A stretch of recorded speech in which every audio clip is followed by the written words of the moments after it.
नहीं, video start हो चुकी है। हम ये सोच रहे हैं कि पहले रो लो, पहले रो लिया। और रोना है तो और रो सकते हो। बोर्ड के रिजल्ट्स आ चुके हैं, मनचाहे मार्क्स मैनिफेस्ट नहीं हुए हैं। जो कि हमारा सपना था वो पूरा नहीं हुआ है। बहुत रोया गया यार, कमेंट सेक्शन भरा पड़ा है पूरा। कमेंट सेक्शन में, इंस्टाग्राम के डीएम्स में, व्हाट्सएप पे, फेसबुक के मैसेजेस में। रो लो पहले, थोड़ा सा और रो लो। रो चुके ना, स्टार्ट की जाए वीडियो। देखो, वीडियो स्टार्ट करने से पहले एक चीज़ हम आपको थोड़ा सा और बता दें। वीडियो आज की कड़वी होने वाली है। कड़वा अगर सह सकते हो, झेलने की क्षमता है तो वीडियो पर रुकना, वरना दूर से ही नमस्कार, आप वीडियो छोड़ के जा सकते हैं। 2 सवाल हम आपसे पूछेंगे जिसका जवाब बिल्कुल सच में दिल से देना। पूछें। पहला सवाल, सबसे पहले अपने दिल में हाथ रखो और कसम खाओ कि जो बोलोगे सच बोलोगे, सच के अलावा कुछ नहीं बोलोगे। एकदम बिल्कुल अदालत की तरह जो बोलना है सच बोलना है, आत्मा की गहराई से बोलना है। माय फर्स्ट क्वेश्चन इज कि जितना भी आपका ड्रीम था, जितना भी आपका गोल था, सर मेरे को 95% मार्क्स चाहिए था, 97% मार्क्स चाहिए थे, 95% मान लो, क्या तुम सच में 95% मार्क्स डिजर्व करते हो? धक्का लगा सुन के? हाँ या ना? दिल में हाथ रख के बताना, क्या तुम्हारी प्रिपरेशन उतनी थी? क्या तुम सच में 95% मार्क्स डिजर्व करते थे? ठीक है, जवाब आप लोगों ने सोच लिया होगा। दूसरा क्वेश्चन कि क्या एग्ज़ाम्स में आपने अपना पूरा 100% दिया? क्या आपने पूरा इस एग्जामिनेशन में, जो भी बोर्ड के एग्ज़ाम्स हुए हैं, उसमें आपने क्या पूरा सच में दिल से हाथ रखे 100% दिया? यस या नो? अगर हाँ तो फिर क्या दिक्कत है, या अगर ना तो फिर भी क्या दिक्कत है? आपने 100% नहीं दिया इसलिए रिजल्ट ऐसा आया, या अगर आपने अपना 100% भी दिया तो भी रिजल्ट ऐसा आया, तो भी ठीक है ना, मैंने तो अपना 100% दिया। भाई परेशानी कहाँ पे हो रही है? परेशानी जो है एक्सपेक्टेशंस पे है। 97% मार्क्स चाहिए था, 97% मार्क्स चाहिए तो नहीं आए। ठीक है, तुमने अगर अपना 100% दिया है तो तुम्हारे अंदर कोई कमी नहीं है, या उसको और थोड़ा सा इम्प्रूव करो। अगर तुमने 100% नहीं दिया तो तुम थोड़ा सा और ज़्यादा इम्प्रूव करो। एक चीज़ हम आपको बताएं, कड़वा सच है। मैं थोड़ा सा, मेरी थिंकिंग थोड़ी सी अलग हो सकती है। आज के ज़माने में education is not everything. Sir क्या बोल रहे हो? ये हकीकत में बोल रहा हूँ, पढ़ाई ही सब कुछ नहीं है। अगर आप सोच रहे हो कि पढ़ाई सब कुछ है, ऐसा नहीं है। आज के ज़माने में जो नई नई बड़ी बड़ी कंपनियां हैं, वहाँ पर आपकी डिग्री कोई मायने नहीं रखती है। आपके पास हज़ारों डिग्रियां हैं, आपके पास एक कोई स्किल नहीं है, लात मार के भगाया जाएगा वहाँ से। लेकिन अगर आपके पास एक भी डिग्री नहीं है, लेकिन अगर आपके पास स्किल है, या वो कम्युनिकेशन स्किल हो, या वो सेल्स की स्किल हो, कोई भी स्किल हो, आपका स्वागत करके आपको कंपनी में हायर किया जाएगा, आपकी मनचाही सैलरी के हिसाब से। कड़वी रियलिटी आज की ये है। मेरी एक फ्रेंड थी, फ्रेंड नहीं कहेंगे उसको, स्टूडेंट कह सकते हैं, छोटी बहन कह सकते हैं, काफ़ी एज में छोटी थी। पता चला 12th का रिजल्ट आया यूपी बोर्ड का, उसने सुसाइड कर लिया। क्यों सुसाइड किया? क्योंकि वो फेल थी, या फेल नहीं थे, शायद कुछ और रीज़न होगा। सुसाइड वाई यार? क्या मतलब है? आप लोगों ने, मतलब हम जानते हैं, हम भी इस एज से गुजरे हैं, आप लोगों ने उस 10th को, 12th को अपनी पूरी ज़िंदगी बना दिया। लेकिन यकीन मानो, ज़िंदगी का वो 1% हिस्सा भी नहीं है आपका 10th और 12th। कृष्ण भगवान की बातें हमेशा हम करते हैं। कृष्ण भगवान ने ये भी कहा है, क्या कहा है? कि बस कर्म तुम्हारा कल होगा। कर्म अगर सच्चाई है तो कर्म कभी निष्फल नहीं होगा। अगर कर्म निष्फल हुआ है, इसका मतलब तुम्हारे कर्म में सच्चाई नहीं है। अपनी आत्मा के अंदर झांक के देखो, क्या तुमने अपना 100% दिया है?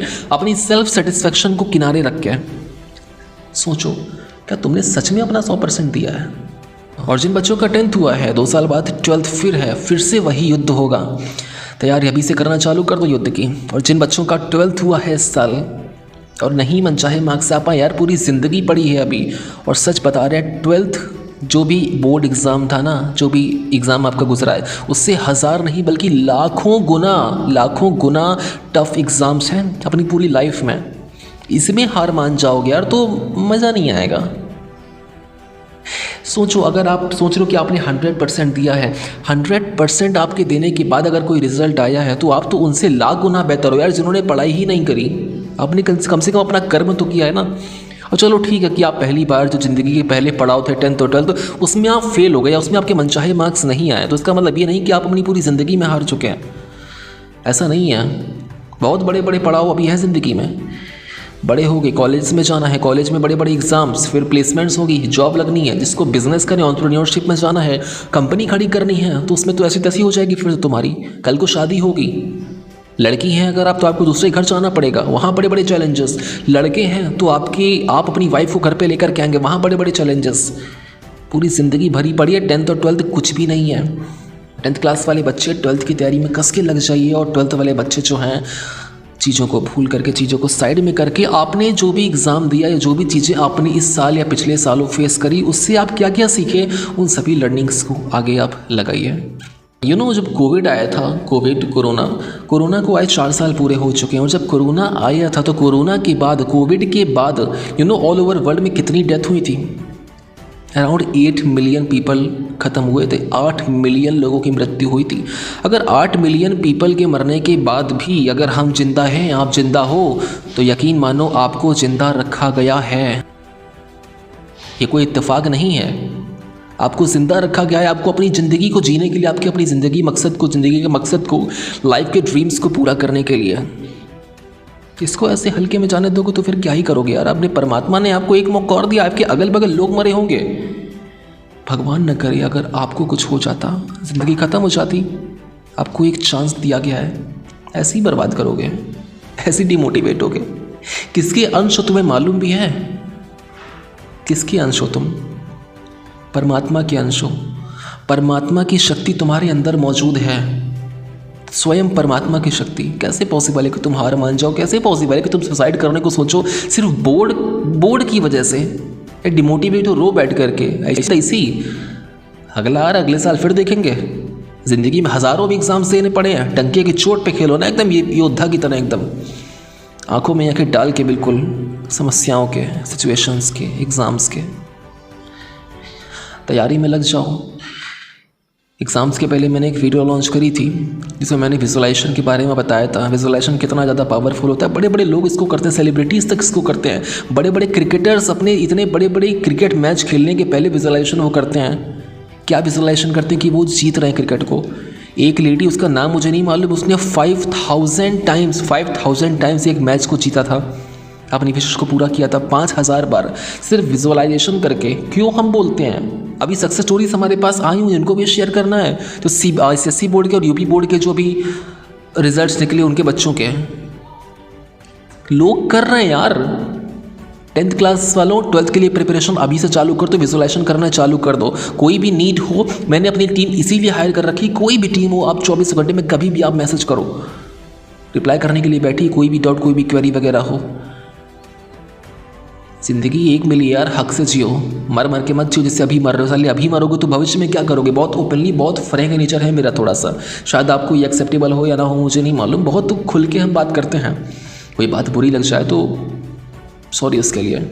हमारी इंस्टाग्राम की, फेसबुक की, व्हाट्सएप की और यूट्यूब की डिस्क्रिप्शन में या कह लो कि बायो में एक कोटेशन लिखी हुई है। हमेशा हम बोलते हैं, संस्कृत का श्लोक है, वो श्लोक है, हतो वा प्राप्यसि स्वर्गम चित्वा वा भोजसे महिम तस्मात् उत्तिष्ठ कौन्तेय युद्धाय कृत निश्चयः। क्या मतलब है इसका? हतो वा प्राप्यसि स्वर्गम चित्वा वा भोजसे महिम। श्री कृष्ण भगवान अर्जुन से कहते हैं कि हे अर्जुन, अगर तुम युद्ध में लड़ोगे, लड़ते लड़ते अगर तुम मर भी जाते हो ना, आई रिपीट अर्जुन, अगर तुम लड़ोगे युद्ध में और लड़ते लड़ते अपना 100% देने के बावजूद भी अगर तुम हार जाते हो, मर जाते हो, तो तुम्हें वीर गद्दी, तो तुम्हें स्वर्ग ऊपर प्राप्त होगा। और यदि अगर तुम युद्ध करते करते जीत भी जाते हो तो तुम्हें स्वर्ग धरती पर प्राप्त होगा। बशर्ते ये है कि तुम अपना कर्म करना मत छोड़ो, युद्ध करना मत छोड़ो, युद्ध करते रहो, आखिरी सांस तक करते रहो। तुमने अपना युद्ध करा, तुमने अपना कर्म करा, 100% दिया, 100% देने के बावजूद भी अगर तुम हार गए, परमात्मा ने तुमको वो चीज़ नहीं दी जो तुम्हें चाहिए थी, इसका मतलब कुछ तो प्लानिंग होगी ना उसकी यार। या तो प्लानिंग परमात्मा की होगी या तो तुमने 100% दिया नहीं होगा। सच्चाई तो आप ही जान सकते हैं। जो लोग जीत गए वो धरती पर सुख भोग रहे हैं, जो लोग नहीं जीत पाए बाद में कभी सुख भोगेंगे। हो सकता है परमात्मा ने कोई लिए बहुत कुछ बड़ा सोच के रखा हो। सचिन तेंदुलकर अगर पढ़ाई में ही लगा रहता, अगर वो 10th और 12th में और आगे पढ़ाई करता रहता, तो क्या वो सचिन तेंदुलकर बन पाता? नहीं बन पाता। आज 10th क्लास की बुक में उसी के चैप्टर में सचिन तेंदुलकर की कहानी है, जिस क्लास में सचिन तेंदुलकर फेल हुआ था। एजुकेशन इज़ नॉट एवरीथिंग यार, उसके पीछे अपनी जान पर मत खेलो, नहीं इतना डिमोटिवेट हो। उम्मीद करता हूँ ये छोटी सी वीडियो आप सभी लोग को समझ में आई होगी। कोई भी क्वेरी, कोई भी क्वेश्चन है, आप जाओ वहाँ पर हेल्पलाइन टीम से संपर्क करो जा करके। क्यों मैंने हायर कर रखी है आप ही लोग के लिए, हमारी फैमिली है आप। और ऐसी हरकतें, ऐसी स्टेप्स जब सुनने को आते हैं ना, मेरा खून खौल जाता है बिल्कुल। छोटी सी चीज़ के लिए आप ज़िंदगी से खेल गए अपनी यार, सच में। एक माँ का 9 महीना तुमसे अगर बोले कि बेटा 8 किलो का 10 किलो का सामान उठा के खड़े रहो, 5 मिनट तुम्हारी ऐसी तैसी हो जाएगी। 9 महीने तेरी माँ तुमको पेट में लाद कर घूमी है, ये तुम दे रहे हो उसका कि 10th में फेल हो गए तो तुम ये सोच रहे हो, वो सोच रहे हो, उल्टा सोच रहे हो, भाग जाने का घर से सोच रहे हो। सीरियसली यार, 12th क्लास में लग जाओ, बहुत इज्जत से, बहुत एकदम योद्धा की तरह खून रगों में उबाल लो बिल्कुल एकदम। एक मोटिवेशनल टिप दें तुमको हम, या कह लो कि इंस्पायर करने वाली टिप। कभी भी जरा अपने हेटर्स के बारे में सोचो, तुम्हारे रिश्तेदार हैं जो रिलेटिव है, उनके बारे में ज़रा सोचो, एक बार सोचो, उनका फेस अपनी आंखों के सामने लाओ। आइज़ क्लोज कर लो, अच्छा आइज़ क्लोज कर लो। अब ये सोचो कि जो तुम्हारे दुश्मन है, जो तुम्हारे रिलेटिव है, तुम्हारे ऊपर हंस रहे कि आगे खिलखिला के हंस रहे हैं कि ये साला कर पाएगा, ये तो मुझे मालूम था फेल हो जाएगा, ये कुछ नहीं कर पाएगा, इनके बाप ऐसे थे, इनकी अम्मा ऐसी है, वो ऐसे हैं, बिल्कुल खून खोला। अब ये जो क्लिप है ना, जब भी तुम्हें सोने का मन करे, जब भी तुम्हें पढ़ाई से दूर भागने का मन करे, जब भी तुम्हें अपने सपनों से दूर भागने का मन करे, यही क्लिप अपनी आंखों के सामने चला लेना। 1 से 2 सेकंड की या 10, 15, 20 सेकंड की क्लिप अपनी आंखों के सामने चलाना, आइज़ क्लोज करके। ऐसा खून खोलेगा ना कस के कि तुम पढ़ने लिखने सड़क से बैठ जाओगे बिल्कुल, और 7-8 घंटे बाद उठोगे। ये टेक्निक हम अपनाते थे काफ़ी पहले, समझ रहे हो। स्कूल के टीचर्स तुम्हारे, उनकी क्लिप बनाओ ऐसी आंखों में विजुअलाइजेशन करके कि तुम्हारे ऊपर हंस रहे हैं, चलाओ उसको। कभी हार मत मानना। अगर मुझे कुछ मानते हो, अगर अस्तित्व सर को, अपने अस्तित्व भैया को, जो भी मानते हो, अगर मुझे कुछ मानते हो तो मेरी एक बात याद रख लेना, ज़िंदगी एक मिली है, हक से जियो। तो कभी भी हार मत मानना, चाहे जितना जो कुछ हो जाए। बड़े से बड़े पड़ाव ज़िंदगी में झेलने को बाकी हैं, सिर्फ अपना कर्म करते रहना। कर्मयोगी बनो। श्रीमद् भागवत गीता में श्री कृष्ण ने बोला है कि कर्म की फल के पीछे मत भागो, कर्म के पीछे भागो। कर्म करने में अपना 100% दे दो, और ये विश्वास रखो कि अगर तुमने कर्म किया है तो तुम्हें फल हम देंगे। और हम फल तुम्हें कितना दे रहे, किस समय पर दे रहे, डिवाइन टाइम तुम्हारा कब, या जो भी चीज़ है वो मेरे अकॉर्डिंग चलेगा, तुम्हारे अकॉर्डिंग नहीं। तुम्हारे अकॉर्डिंग सिर्फ तुम्हारे उसमें कर्म है, तुम जितना कर्म करोगे तुम्हें उतना ही फल मिलेगा। और हकीकत बात यही कि तुमने जितना कर्म किया तुम्हें उतना ही फल मिला है। विजुअलाइजेशन करना चालू कर दो अभी से। अगर ज़िंदगी में सफलता पानी है तो आपसे हाथ जोड़ रहे हो, और हमें कुछ नहीं चाहिए। हमारी इस वीडियो से अगर आपकी ज़िंदगी में 1% भी सुधार आ गया ना, तो मेरा इस वीडियो को, मेरा इस पर्टिकुलर इस फील्ड में बैठने का मेरा मकसद पूरा हो जाएगा। गुरु दक्षिणा अगर देना चाहती हो ना, सुधर जाओ, और हमें आपसे कुछ नहीं चाहिए। सो यार, वीडियो को लाइक करके चैनल को ज़रूर सब्सक्राइब कर देना, अपने मित्रजनों को शेयर कर देना। तो चलिए चलता हूँ, इजाज़त दीजिए, मिलता हूँ अगली वीडियो में। तब तक के लिए bye bye, thank you and it's Astitva Gupta signing off.